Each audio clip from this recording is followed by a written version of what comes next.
वो लौट रही है। और फिर उसकी सांसें थम गई। वही आखिरी समय था जब किसी ने अर्जुन को जिंदा देखा था। रात के अंधेरे ने देवकर को पूरी तरह निगल लिया था। एक घना अंधेरा सा कोहरा धीरे धीरे गांव में छा रहा था। हवा ऐसे सिसक रही थी मानो कोई तड़पती आत्मा दर्द से कराह रही हो कि जो भी उस वक्त बाहर निकले उसकी आत्मा तक कांप उठे। पूरे गांव में सन्नाटा छाया हुआ था, लेकिन असली डर था देवकर गांव के किनारे मौजूद उस निश्चित कब्रिस्तान में। वो कब्रिस्तान बरसों से बंद पड़ा था। गांव में कोई भी उस कब्रिस्तान के बारे में ना ही बात करता और ना ही कोई उसके आसपास जाने की कभी कोशिश करता, और कोई कोशिश कर भी ले तो वो कभी वापस नहीं आता। लेकिन उस रात किसी ने ऐसा ही किया। उसी गांव का एक नौजवान अर्जुन, जो उस दिन गांव के बाकी लड़कों के साथ हंसी मजाक कर रहा था, अगली सुबह खून से सने हुए कपड़ों में दौड़ता हाफता हुआ गांव पहुंचा। उसकी सांसें तेज चल रही थी, चेहरे पर गहरे नाखूनों के निशान थे और उसकी आंखों में एक ऐसा खौफ था जिसे शब्दों में बयान नहीं किया जा सकता। वो कांपते हुए कहने लगा, वो लौट रही है। और फिर उसकी सांसें थम गई। वही आखिरी समय था जब किसी ने अर्जुन को जिंदा देखा था।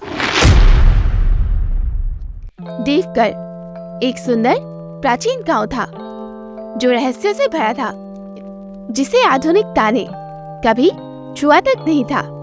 लेकिन देवकर के बारे में सबसे बड़ा और डरावना रहस्य था वो कब्रिस्तान। कहते हैं कि सदियों पहले उस कब्रिस्तान में एक कालनाथ नाम का एक खतरनाक तांत्रिक रहा करता था। कालनाथ ने काली जादू की सारी हदें पार कर ली थी। वह अनेक तरह के भटकती आत्माओं और बुरी शक्तियों को बुलाता और अपने वश में किया करता था। वो इन सब शक्तियों को बढ़ाने के लिए लोगों के बलि दिया करता था। देवकर के साथ साथ आसपास के इलाकों में भी कालनाथ का खौफ बना हुआ था। इन सब के चलते एक रात सभी गांव वाले इकट्ठे हुए और उन्होंने मिलकर तांत्रिक कालनाथ को उसकी झोपड़ी में ही, जो कब्रिस्तान के पास ही था, जिंदा जला दिया। मरते मरते कालनाथ ने पूरे गांव को श्राप दिया, जिसने इंसान ने कभी भी इस शमशान का दरवाजा खोला वो कभी भी जिंदा वापस नहीं जाएगा। उस दिन के बाद से उस कब्रिस्तान का गेट हमेशा के लिए बंद कर दिया गया। उस गेट पर एक बड़ा ताला और कुछ अभिमंत्रित धागे। दोबारा गांव वालों ने कभी भी उस कब्रिस्तान का जिक्र तक नहीं किया। लेकिन बरसों बाद किसी ने एक बड़ी गलती कर दी। अर्जुन, ऋषि, अमन और विवेक बचपन के दोस्त थे, लेकिन उनका जोश अक्सर उन्हें मुसीबतों में डाल देता था। उन्हें चैलेंजेस लेने का बहुत शौक था। एक शाम जब चारों बॉनफायर जलाकर बैठे थे तो बातों ही बातों में उस कब्रिस्तान का जिक्र छिड़ गया। अरे यार, ये सब पुरानी बातें हैं, भूत कुछ नहीं होता, अमन ने हंसते हुए कहा। अच्छा, अगर नहीं होता तो खुद जाकर देख ले तू, ऋषि ने कहा। इस पर अर्जुन तुरंत बोल पड़ा, चैलेंज एक्सेप्टेड। मैं जाता हूँ उस कब्रिस्तान में। और मानो उसी रात उन चारों दोस्तों की किस्मत बदल गई। उस रात चारों अपनी अपनी मोबाइल लेकर कब्रिस्तान पहुंच जाते हैं। कब्रिस्तान का भारी लोहे का गेट अब बरसों से बंद होने की वजह से जंग खा चुका था। वहां बने हुए काले धागे हवा में लहरा रहे थे। तब विवेक कहने लगा, भाई अभी भी टाइम है, क्या अंदर जाना जरूरी है? तब अर्जुन ने कहा, यहाँ डरना मना है। और फिर अर्जुन ने एक ही झटके में उस ताले और अभिमंत्रित धागों को तोड़ दिया। जैसे ही उन्होंने कब्रिस्तान का गेट खोला, एक ठंडी सी हवा की लहर चारों ओर फैल गई। और फिर शुरू हुआ उनकी जिंदगी का सबसे खौफनाक पल। चारों कब्रिस्तान के अंदर घुसते गए। हर तरफ तोते मकबरे थे, पेड़ सूखे और टेढ़े से थे, मानो सदियों से किसी श्राप का बोझ झेल रहे हो। तभी अचानक एक मकबरे के पीछे से कुछ सरकने की आवाज आई। कौन है वहाँ? कौन है वहाँ? अर्जुन चिल्लाने लगा। फिर एक धीमी टूटती हुई हंसी उठी, एक औरत की हंसी। क्यों? अकेले ही आ गई? हाँ, अकेले? तब अर्जुन ने पीछे मुड़कर देखा तो उसके तीनों दोस्त गायब थे। विवेक, विवेक, अमन, अमन, ऋषि, ऋषि।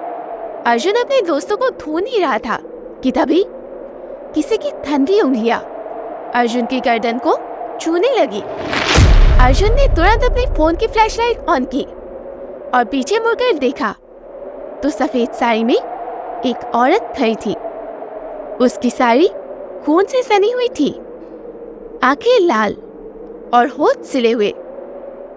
और फिर अगली सुबह अर्जुन खून से सने हुए फतेह कब्रों में दौड़ता हाफता हुआ गांव पहुंचा और उसके आखिरी शब्द थे, वो लौट आई है। और फिर वो बेहोश हो गया। गांव के बुजुर्ग समझ गए थे कि श्राप अपना काम कर चुका है। उस रात जब अर्जुन अपने कमरे में सो रहा था, तब अचानक से एक आवाज आई, तुम मुझे अकेले कैसे आ गए अर्जुन? वह आवाज एक औरत की थी। फिर तभी अचानक आईने से एक खून से सना हुआ हाथ निकला और उस हाथ ने अर्जुन की गर्दन पकड़ ली। अगली सुबह जब अर्जुन की माँ उसके कमरे में जाती है तो वह कमरे को खाली देखकर घबरा जाती है। आईने में सिर्फ अर्जुन का अक्ष कैद था, जो आईने से निकलने की कोशिश कर रहा था। वो चिल्ला रहा था, पर उसकी आवाज बाहर कोई भी सुन नहीं सकता था। और आज भी उस निश्चित कब्रिस्तान पर ताला लगा हुआ है। उसके आसपास से भी कोई नहीं गुजरता। देवघर वाले कहते हैं कि आज भी अगर रात के सन्नाटे में ध्यान से सुने तो आपको कब्रिस्तान के अंदर से उन तड़पती आत्माओं की चीखें सुनाई देगी। अगर आपके आसपास भी कोई पुराना आईना हो तो उसे गलती से भी कभी आधी रात को मत देखना, क्योंकि हो सकता है कि अर्जुन उस आईने के अंदर से तुम्हें देख रहा हो। वो आज भी इंतजार कर रहा है कि कोई उसे उस आईने से आजाद करे। अगर आपके आसपास भी कोई ऐसा शमशान घाट या कब्रिस्तान हो तो क्या आप आधी रात को उसके अंदर जाने की हिम्मत करेंगे? क्या आपके आसपास भी कोई ऐसा डरावना कब्रिस्तान है?